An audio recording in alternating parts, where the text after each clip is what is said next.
Bonjour à toutes et à tous. Je me réjouis d'être à nouveau avec vous pour pouvoir ouvrir la parole de Dieu. Donc aujourd'hui, c'est Olivier qui va vous édifier au travers de la parole de Dieu.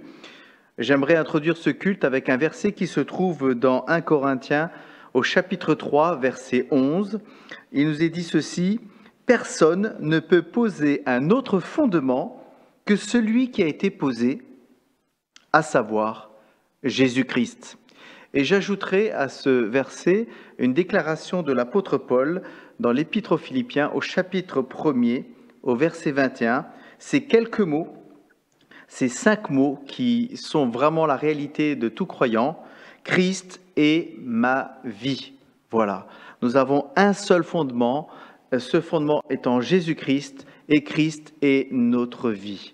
Et à partir de cette réalité, les circonstances de la vie, notre quotidien prennent un autre relief. Parce que nous avons une espérance qui dépasse les événements, une espérance qui est au-delà des choses bonnes ou moins bonnes que l'on peut vivre.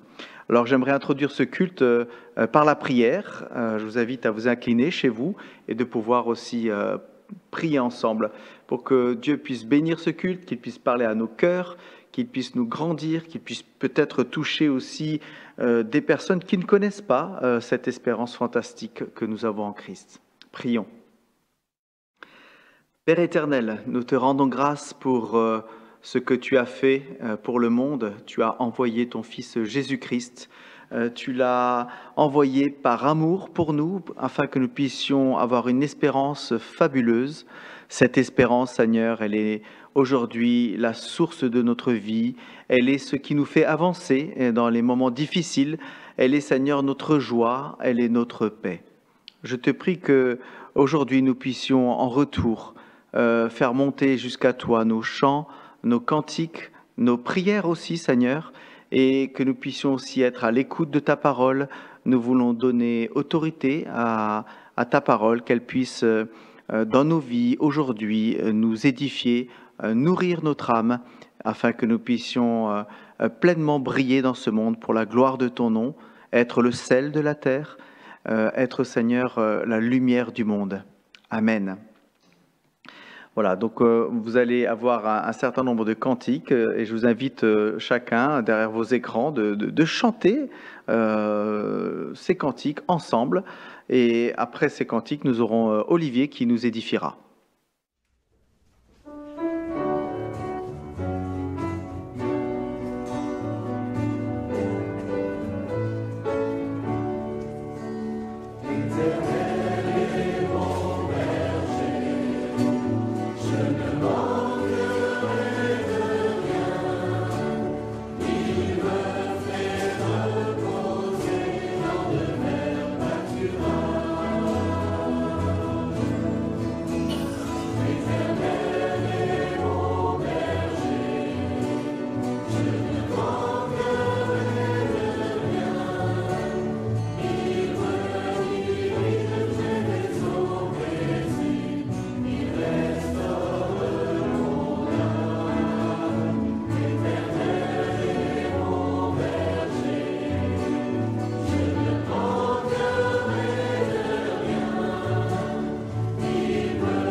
Bonjour à toutes et à tous.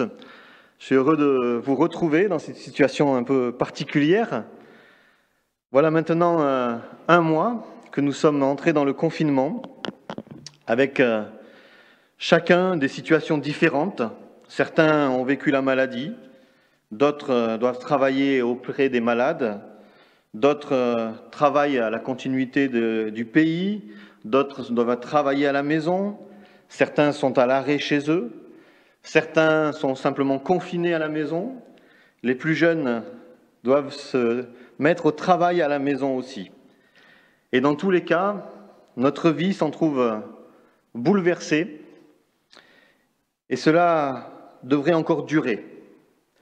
De nombreuses incertitudes demeurent, malgré le flot d'informations multiples, des fois contradictoires, ou parcellaires.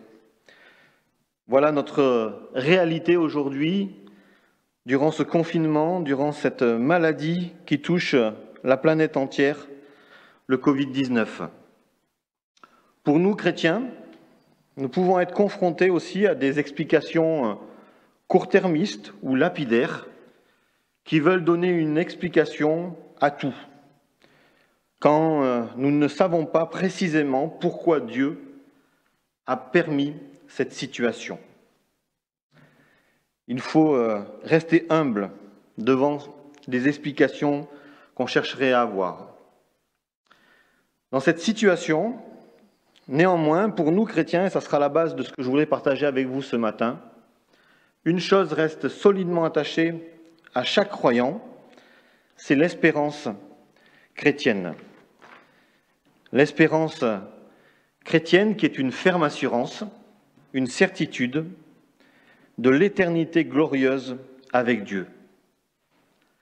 L'espérance chrétienne, qui est une espérance vivante, comme nous le dit l'apôtre Pierre dans la première épître de Pierre au chapitre 1 et le verset 3. « Béni soit Dieu, le Père de notre Seigneur Jésus-Christ, qui, selon sa grande miséricorde, nous a régénérés pour une espérance vivante par la résurrection de Jésus-Christ d'entre les morts. » Une espérance vivante qui s'appuie sur la résurrection de Christ, une espérance solide et ferme, comme il nous est dit dans l'Épître aux Hébreux, chapitre 6, verset 19. Épître aux Hébreux, chapitre 6, verset 19.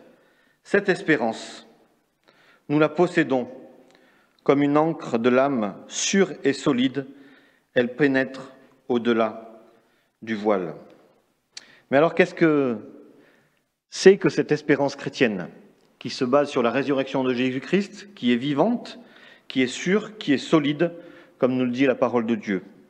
Et j'aimerais, pour regarder ce terme et regarder cette notion pour le croyant de cette espérance chrétienne, que nous puissions ce matin lire ensemble, regarder ensemble et méditer 2 versets qui se trouvent dans l'Épître aux Romains, au chapitre 15. D'abord le verset 13,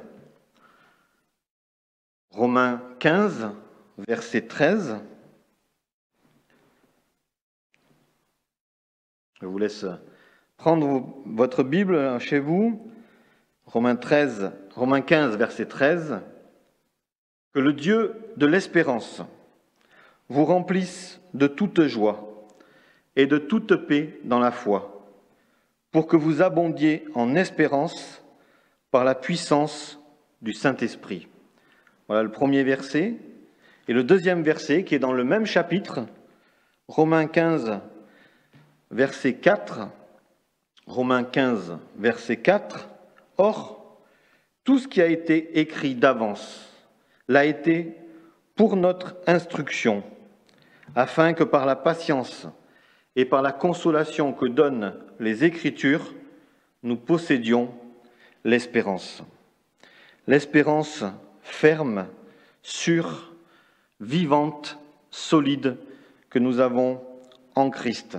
Et j'aimerais, à travers ces 2 versets, Romains 15, 13 et Romains 15, 4, voir 3 points. Cette espérance, premièrement, nous devons la vivre par la foi, dans la joie et la paix.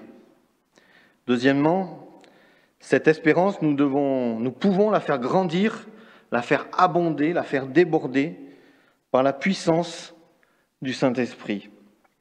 Et troisièmement, cette espérance, nous devons la nourrir par l'Écriture. Et c'est ces 3 points que j'aimerais regarder avec vous ce matin comme un encouragement pour chacun d'entre nous dans cette situation de confinement. La première des notions donc, que j'aimerais prendre avec chacun d'entre vous, c'est que dans la foi en Jésus-Christ, notre espérance est remplie de toute joie et de toute paix. Que le Dieu de l'espérance vous remplisse de toute joie et de toute paix dans la foi. Alors vous me direz, dans la situation que nous vivons, est-ce que le chrétien est hors sol? Est-ce qu'il est étranger à la peur? Il n'a pas d'inquiétude, il n'a pas de doute, il n'a pas de fragilité, il n'est pas déstabilisé? Ou même pire, fait-il preuve d'ignorance ou d'un certain fatalisme, que rien ne le toucherait? Assurément, non. Le chrétien peut vivre tout ce que j'ai cité précédemment. Et tout cela, nous pouvons le vivre. Et peut-être que tout cela, la peur, l'inquiétude, le doute, la fragilité, la déstabilisation, nous le vivons à ces heures particulières. Les circonstances actuelles, effectivement, peuvent nous interroger, peuvent nous questionner. Le confinement est une situation inédite dans l'histoire moderne. Nous pensions, il y a peu de temps, que ces choses-là étaient révolues. Il faut le dire. Nous l'avions appris dans des livres d'histoire, nous l'avions appris du Moyen Âge, de l'Antiquité, mais au XXIe siècle, nous pensions être épargnés de cela. Et assurément, ça nous bouleverse et ça nous interroge. Mais Dieu, comme nous le dit ce verset, le Dieu de l'espérance, veut nous donner par la foi une joie et une paix qui vont surpasser les circonstances actuelles. La joie, ce n'est pas l'ignorance de la situation et ce n'est pas une joie béate et un peu imbécile, on va dire. Non, la joie dans le contexte de ce verset, Romains 15, 13, c'est un grand plaisir de ressentir à l'avance l'accomplissement des espérances, de l'espérance. Un grand plaisir de ressentir déjà aujourd'hui l'accomplissement de l'espérance de l'éternité avec Dieu. C'est le déjà, pas encore, de l'assurance de notre salut. Oui, nous sommes dans une situation difficile. Oui, nous sommes dans une situation particulière qui nous empêche de nous réunir, qui peut-être nous empêche de voir notre famille, qui nous empêche de voir nos malades peut-être, qui nous empêche physiquement de faire ces choses, même si nous pouvons les faire avec de la technologie, mais certainement avec beaucoup de restrictions, et une situation que nous pouvions imaginer. Mais dans cette situation, le Dieu de l'espérance met en nous une joie, ce grand plaisir de ressentir à l'avance l'accomplissement de l'espérance promise par Dieu de l'éternité avec lui. Et avec la joie, Dieu met en nous une paix dans la foi. Cette paix, c'est l'assurance que Dieu va réaliser cette espérance. Nous avons cette assurance et nous avons cette certitude que notre Dieu va réaliser cette assurance. Notre Dieu ne ment pas, notre Dieu est souverain, notre Dieu est juste. J'aimerais, à travers ce verset, regarder quelques exemples dans la parole de Dieu et aussi dans l'histoire d'hommes et de femmes qui ont eu cette joie et cette paix dans des circonstances particulières. Il y a de multiples exemples dans l'Écriture de croyants remplis d'espérance dans la joie et la paix, malgré la situation difficile et malgré des circonstances exceptionnelles. La première que je voudrais voir, c'est dans la deuxième épître, le deuxième livre aux Chroniques, le deuxième livre des Chroniques, c'est l'histoire du roi Ézéchias, un court passage de la vie d'Ézéchias. Ézéchias est un roi donc de Juda qui a rétabli le culte en Israël, qui a chassé les idoles, et il a fait tout ça dans la première partie de son règne. Et il est dit de lui qu'il était fidèle. Et arrive une partie de son règne où il va être assiégé par un roi d'Assyrie, Sanchérib. Et c'est ce passage que nous allons lire dans 2 Chroniques 32, 1 à 8. Après ces choses et ces actes de fidélité, parut Sanchérib, roi d'Assyrie, qui pénétra en Juda et assiégea les villes fortes dans l'intention de s'en emparer. Ézéchias, voyant que Sanchérib était venu et qu'il se proposait d'attaquer Jérusalem, tint conseil avec ses chefs et ses hommes vaillants, afin de boucher les sources d'eau qui étaient hors de la ville, et ils furent de son avis. Une foule de gens se rassemblèrent, ils bouchèrent toutes les sources et le ruisseau qui coule au milieu de la contrée. Pourquoi, disait-il, les rois d'Assyrie trouveraient-ils à leur arrivée les eaux en abondance? Ézéchias prit courage, il reconstruisit la muraille qui était en ruine, l'éleva jusqu'au tour, bâtit un autre mur en dehors, fortifia Milo dans la cité de David et prépara une quantité d'armes et de boucliers. Il donna des chefs militaires au peuple, les réunit auprès de lui sur la place de la porte de la ville, s'adressant à leur cœur et dit : « Fortifiez-vous, ayez du courage, ne craignez point, ne soyez point effrayés devant le roi d'Assyrie et devant toute la multitude qui est avec lui. Car avec nous, il y a plus qu'avec lui. Avec lui est un bras de chair, et avec nous, l'Éternel notre Dieu, qui nous aidera et qui combattra pour nous le peuple eut confiance dans les paroles d'Ézéchias, roi de Juda. Dans la suite du texte, Sanchérib va envoyer des émissaires qui vont insulter Dieu, insulter le roi, même en langue hébraïque. Et au verset 20 de ce même chapitre 32 de 2 Chroniques, Ézéchias est avec le prophète Ésaïe et ils vont prier l'Éternel. Verset 20. Le roi Ézéchias et le prophète Ésaïe, fils d'Amos, se mirent à prier à ce sujet et ils crièrent au ciel. Alors l'Éternel envoya un ange qui extermina dans le camp du roi d'Assyrie tous les vaillants hommes, les princes et les chefs. Voilà la réaction d'un homme qui avait la paix et l'assurance. Quand il a vu arriver cet ennemi qu'il a insulté, un ennemi très puissant, un ennemi qui était beaucoup plus puissant que ce que lui pouvait être, il a d'abord réagi, il a d'abord employé des actions, fermé des sources, reconstruit la muraille. Il a eu confiance en Dieu et il a eu cette parole de confiance en disant « Avec lui est un bras de chair, avec nous, l'Éternel notre Dieu qui nous aidera et qui combattra pour nous. » Il a été par la suite encore insulté, Dieu a été insulté et il s'est mis à prier et Dieu a envoyé la délivrance. Alors, la prière ne fait pas automatiquement que Dieu envoie sa délivrance, dans le sens où Dieu est souverain, et nous croyons que Dieu est pleinement souverain. Mais Dieu veut que, comme Ézéchias, nous ayons cette paix, cette assurance, que nous puissions nous confier en lui et que nous sachions que dans ce temps particulier, Dieu est pleinement souverain. Il y aurait d'autres personnages que nous pourrions citer qui ont eu confiance en Dieu. Abraham, malgré le temps qui passait et la promesse de Dieu. Job, malgré la maladie. Les compagnons de Daniel, qui sont là dans la fournaise et qui ont confiance en Dieu et qui le disent devant le roi, là dans leur présence. Et j'aimerais aussi citer des personnages historiques et vous donner 3 exemples rapides de personnages historiques qui ont eu cette paix et cette assurance.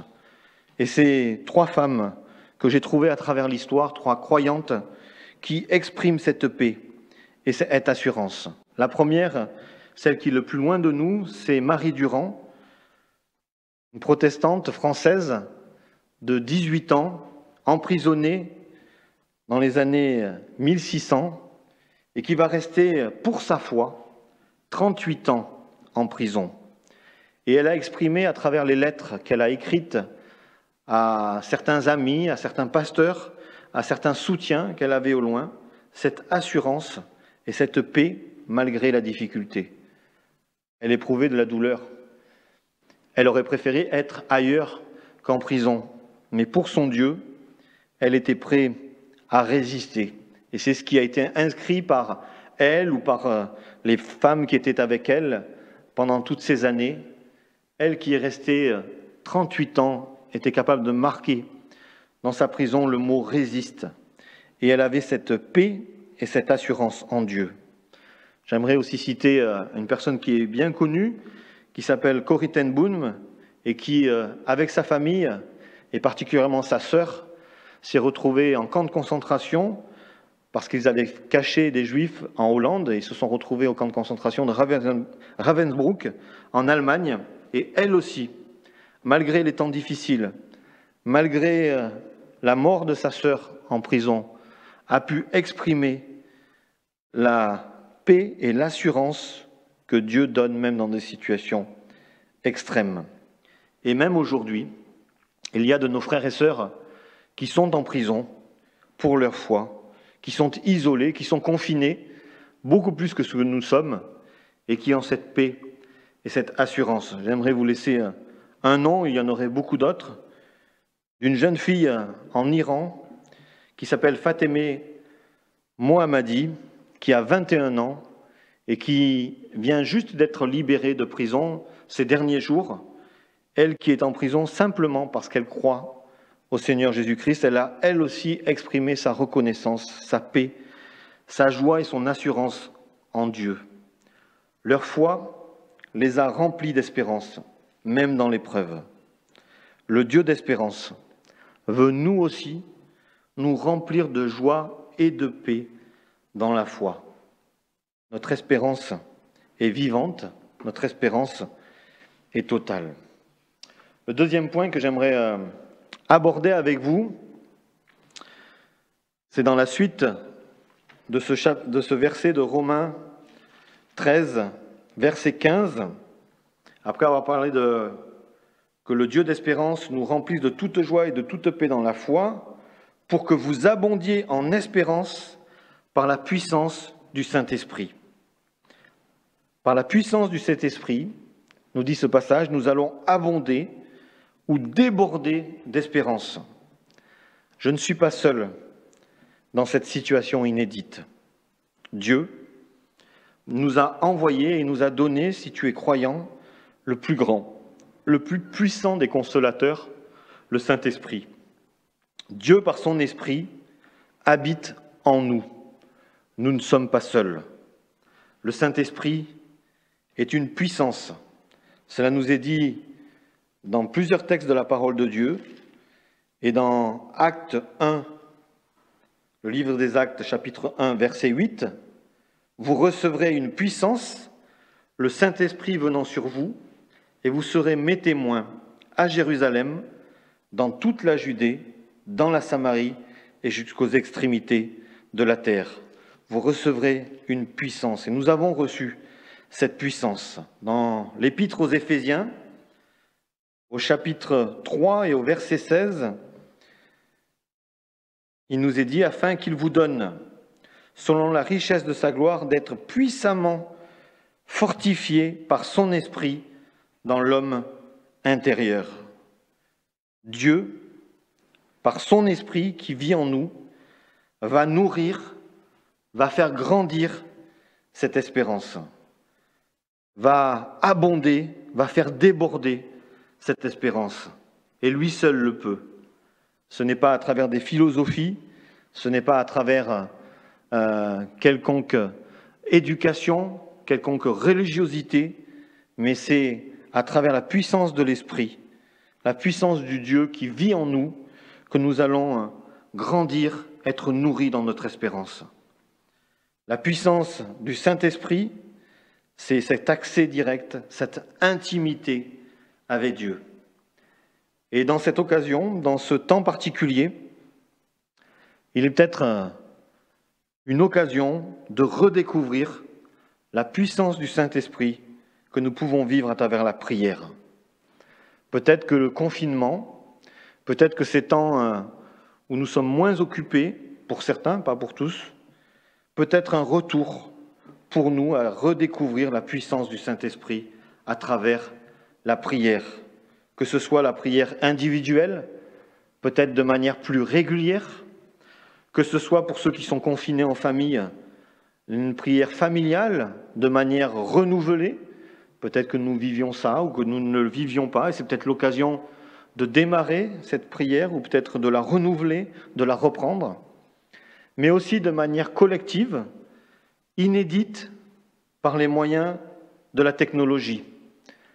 Alors, rien ne remplacera le fait d'être ensemble physiquement pour prier, que ce soit le dimanche matin ou lors de temps de réunion de prière, mais par la technologie et par la puissance du Saint-Esprit, nous avons cette grâce de pouvoir à la fois nous réunir au niveau technologique et donc d'avoir des temps de rencontre ensemble à travers Internet ou à travers la téléphonie, mais aussi de savoir que nos frères et sœurs dans la foi prient en même temps que nous prions, prient pour les mêmes sujets que nous prions, prient pour que Dieu nous garde, que Dieu puisse nous remplir, que Dieu puisse faire déborder cette espérance en nous, que Dieu puisse faire grandir cette espérance en nous dans cette situation particulière. Et j'aimerais, pour cela, lire avec vous deux passages de la parole de Dieu qui nous parlent d'hommes et de femmes qui ont vécu des situations de confinement aussi et qui ont prié et loué Dieu. Le premier, c'est dans le livre des Actes, au chapitre 16, Et au verset 25, le livre des Actes, chapitre 16, verset 25, Paul et Silas sont en prison à cause de leur foi. Ils sont là en prison et ils vont avoir une attitude remarquable qui est un exemple pour nous.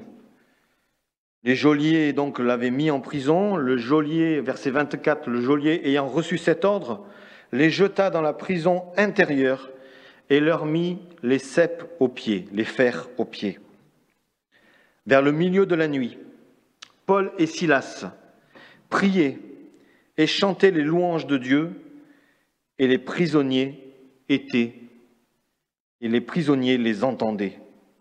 Vers le milieu de la nuit, Paul et Silas priaient et chantaient les louanges de Dieu, et les prisonniers les entendaient. Tout à coup, il se fit un grand tremblement de terre, en sorte que les fondements de la prison furent ébranlés. Au même instant, toutes les portes s'ouvrirent, et les liens de tous les prisonniers furent rompus. Voilà deux hommes qui sont là en prison, et qui ne vont pas se lamenter sur leur sort, même s'ils étaient sûrement dans la tristesse, mais qui vont prier et chanter Dieu, qui, remplis du Saint-Esprit, par sa puissance, vont exprimer leur prière à Dieu, et Dieu va les délivrer. Alors, attention, comme je l'ai dit tout à l'heure, il n'y a pas d'automaticité. Et là, nous avons lu deux exemples où Dieu a délivré, que ce soit pour Ézéchias, il y a mis sa paix et sa joie, et il a délivré. Pour Paul et Silas, il a mis aussi leur paix et la joie, il leur a donné cette puissance par la prière de prier, et Dieu les a délivrés, mais ce n'est pas une automatique. Dieu est pleinement souverain. Et il y a d'autres occasions dans la parole de Dieu, où des hommes ou des femmes fidèles, il y a d'autres occasions dans l'histoire de la foi, dans l'histoire chrétienne, où des hommes et des femmes ont prié avec une pleine puissance, où l'espérance débordait, et pourtant, Dieu n'a pas exaucé, car Dieu est souverain, Dieu est pleinement maître de toutes choses. Et dans ces temps particuliers, nous voulons être assurés que Dieu aussi est pleinement maître. Il y a un autre verset que j'aimerais partager avec vous sur cette notion de l'importance de la prière. C'est dans la première épître à Timothée. Il y a un exemple qui m'est revenu où Paul, au chapitre 5, 1 Timothée 5, Paul parle des veuves. Et il va donner un exemple qui m'a marqué, qui m'a frappé, parce qu'on pourrait penser que ça ne correspond pas à ce que nous vivons, et pourtant ça correspond à ce que nous vivons. Il parle des veuves, et à un moment donné, au verset 5, 1 Timothée 5, 5, il va parler de veuves particulières, celle qui est véritablement veuve, et qui est demeurée dans l'isolement. Nous aussi, nous sommes peut-être dans l'isolement, et je sais qu'il y a certains frères et sœurs qui sont tout seuls, et ils sont dans cette situation, ou qui sont certains en couple ou en famille, et ils sont dans cette situation d'être isolés. Celle qui est véritablement veuve et qui est demeurée dans l'isolement met son espérance en Dieu et persévère nuit et jour dans les supplications et les prières.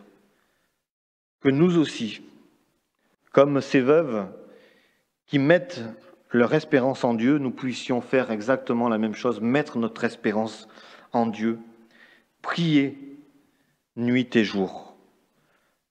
Notre Dieu est un Dieu puissant. Il nous a donné une puissance extraordinaire à travers le Saint-Esprit. Il nous a donné un accès illimité à sa personne. Il nous a donné un accès direct. L'Esprit de Dieu habite en nous et il veut faire déborder, malgré les difficultés, malgré les peurs, malgré la douleur, il veut faire déborder, il veut faire grandir cette espérance qui est en nous. Cette espérance que le Seigneur Jésus-Christ va revenir, cette espérance que le Seigneur Jésus-Christ nous prépare une place, cette espérance de son glorieux retour, cette espérance de l'éternité glorieuse des croyants avec leur Dieu, avec l'Éternel. J'aimerais prendre maintenant un troisième point, après avoir vu que Dieu nous donne par la foi joie et paix dans l'espérance. J'aimerais que nous puissions regarder un troisième verset. Donc Dieu nous a donné joie et paix par l'espérance. Dieu a fait déborder ou veut faire déborder par la puissance de son esprit cette espérance en nous. Et enfin, Dieu veut nourrir cette espérance par l'Écriture.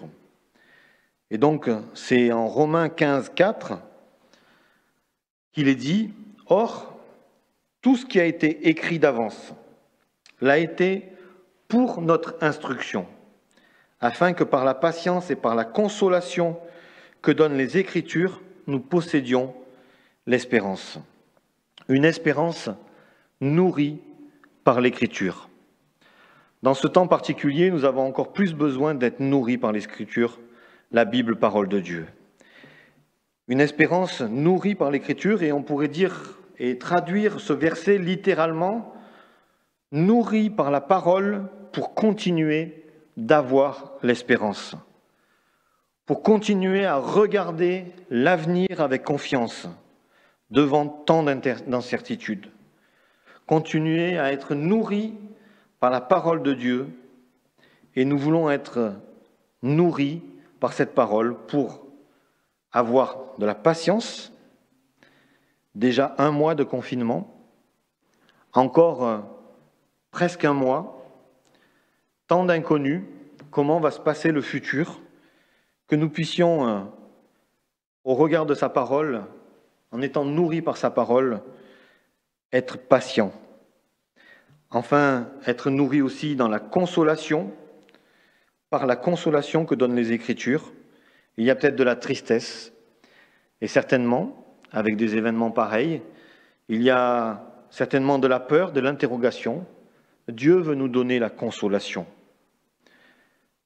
Dans ce confinement, dans ce temps particulier, la parole de Dieu nous est donnée pour notre instruction, afin que par la patience et par la consolation que vont nous donner les Écritures, nous possédions l'espérance.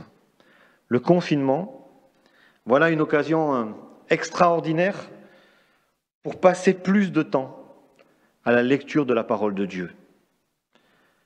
Nous qui sommes, malgré nous, délestés de multiples activités, pour certains de leur travail, pour d'autres qui continuent à travailler peut-être de leurs loisirs, de leurs sorties, c'est une occasion extraordinaire de prendre plus de temps pour lire la Bible, pour étudier la Bible, pour être nourri dans l'espérance en Dieu par la parole de Dieu.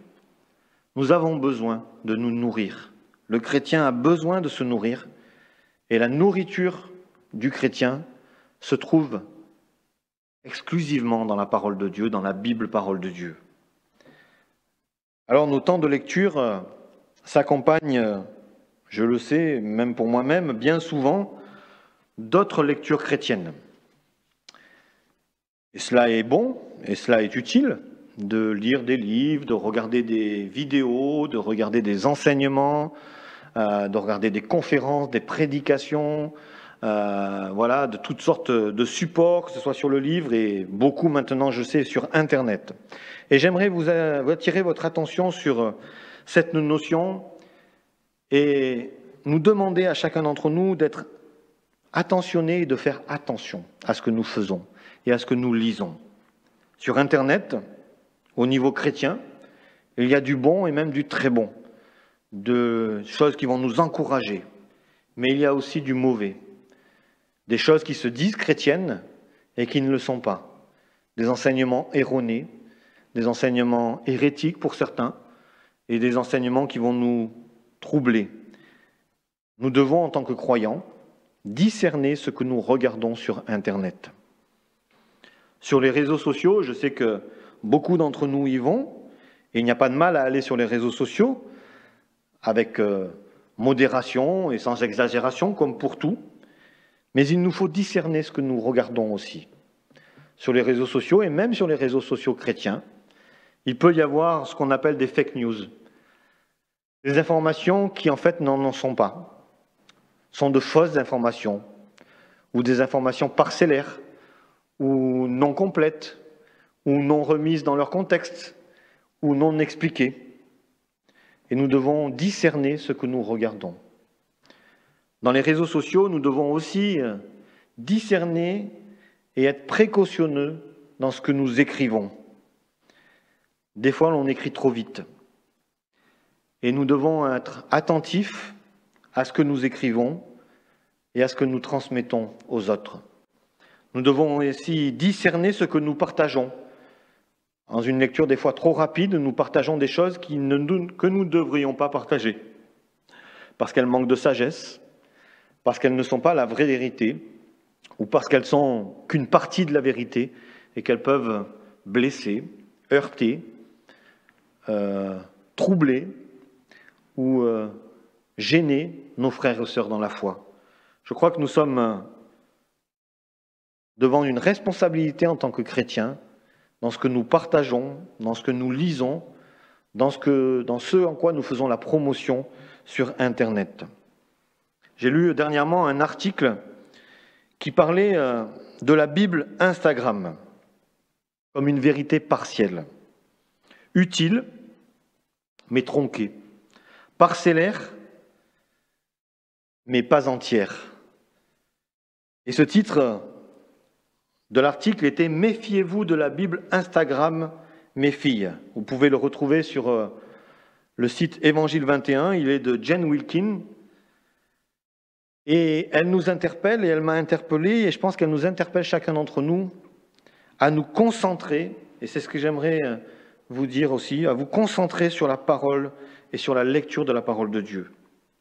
La vraie nourriture, c'est seulement la parole et toute la parole. Alors, il y a des très bonnes choses qui peuvent être données sur Instagram. Ce n'est pas le sujet. Mais si notre lecture biblique se limite à Instagram ou Facebook, il y a peut-être là un problème.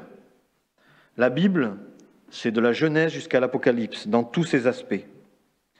Rien ne remplace la Bible, parole de Dieu, pour nous nourrir. Mais vous allez me dire, mais ce que je lis sur les réseaux sociaux, ce sont des versets. C'est la Bible, tout à fait. Mais, comme le disait cette personne, cette femme dans cet article, dans la Bible Instagram, il y a du réconfort, mais jamais de réprimande.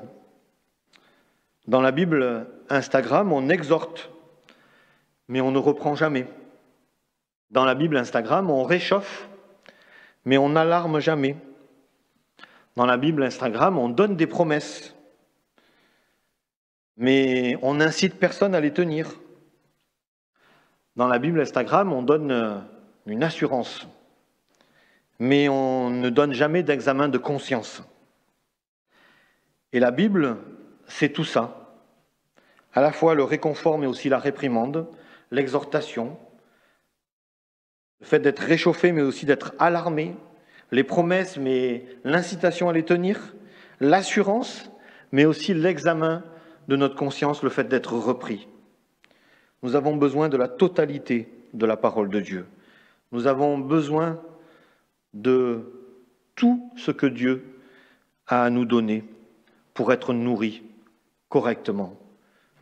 Et nous devons nous attacher le plus possible à avoir une lecture personnelle de la parole de Dieu, à avoir une lecture individuelle, premièrement, de la parole de Dieu, de la Bible, parole de Dieu.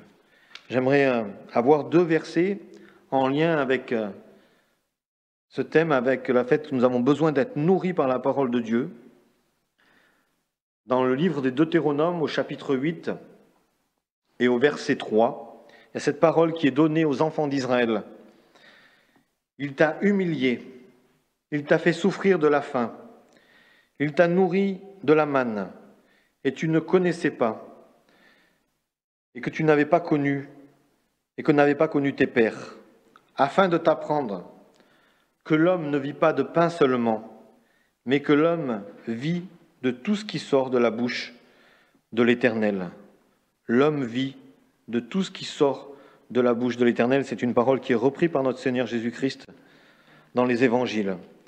Et après, un autre verset sur la nourriture aussi de la parole de Dieu, en 1 Pierre 2, 2. Première épître de Pierre, chapitre 2, verset 2. « Désirez, comme des enfants nouveau-nés, le lait spirituel et pur, afin que par lui, vous croissiez pour le salut. » Nous devons désirer ce lait spirituel et pur. Et ce lait spirituel et pur, c'est la Bible, parole de Dieu. Nous avons besoin, pour nourrir notre espérance, pour grandir dans l'espérance, pour être dans la paix et la confiance, pour être dans la patience, pour être dans la consolation, d'être nourris par la Bible, parole de Dieu. Je voudrais conclure ce temps maintenant. Notre espérance est vivante et éternelle. Elle est sûre et certaine. En relisant ces deux passages, que le Dieu de l'espérance vous remplisse de toute joie et de toute paix dans la foi, pour que vous abondiez en espérance par la puissance du Saint-Esprit. Et le verset 4, « Or, tout ce qui a été écrit d'avance l'a été pour notre instruction, afin que par la patience et par la consolation que donnent les Écritures, nous possédions l'espérance. » Nous voulons vivre dans la joie et dans la paix, dans la foi en Christ donnée par ce Dieu d'espérance. Dieu veut faire déborder cette espérance, veut faire grandir cette espérance par la puissance du Saint-Esprit. Enfin, Dieu veut nourrir cette espérance au travers de sa parole, en nous donnant patience et consolation. Que nous ne soyons pas troublés. Dans ces temps particuliers, nous avons une espérance éternelle et vivante, une seule espérance, l'éternité glorieuse avec Dieu. Nous allons nous incliner et prier. Notre Dieu, notre Père, nous voulons te remettre ce temps particulier, que tu puisses nous donner dans ce temps de confinement ta paix, ta joie, que tu puisses nous donner ta patience, ta consolation. Nous nous attendons à toi. Nous savons que tu nous as donné ton esprit et nous avons cette paix en nous. Nous avons cette assurance.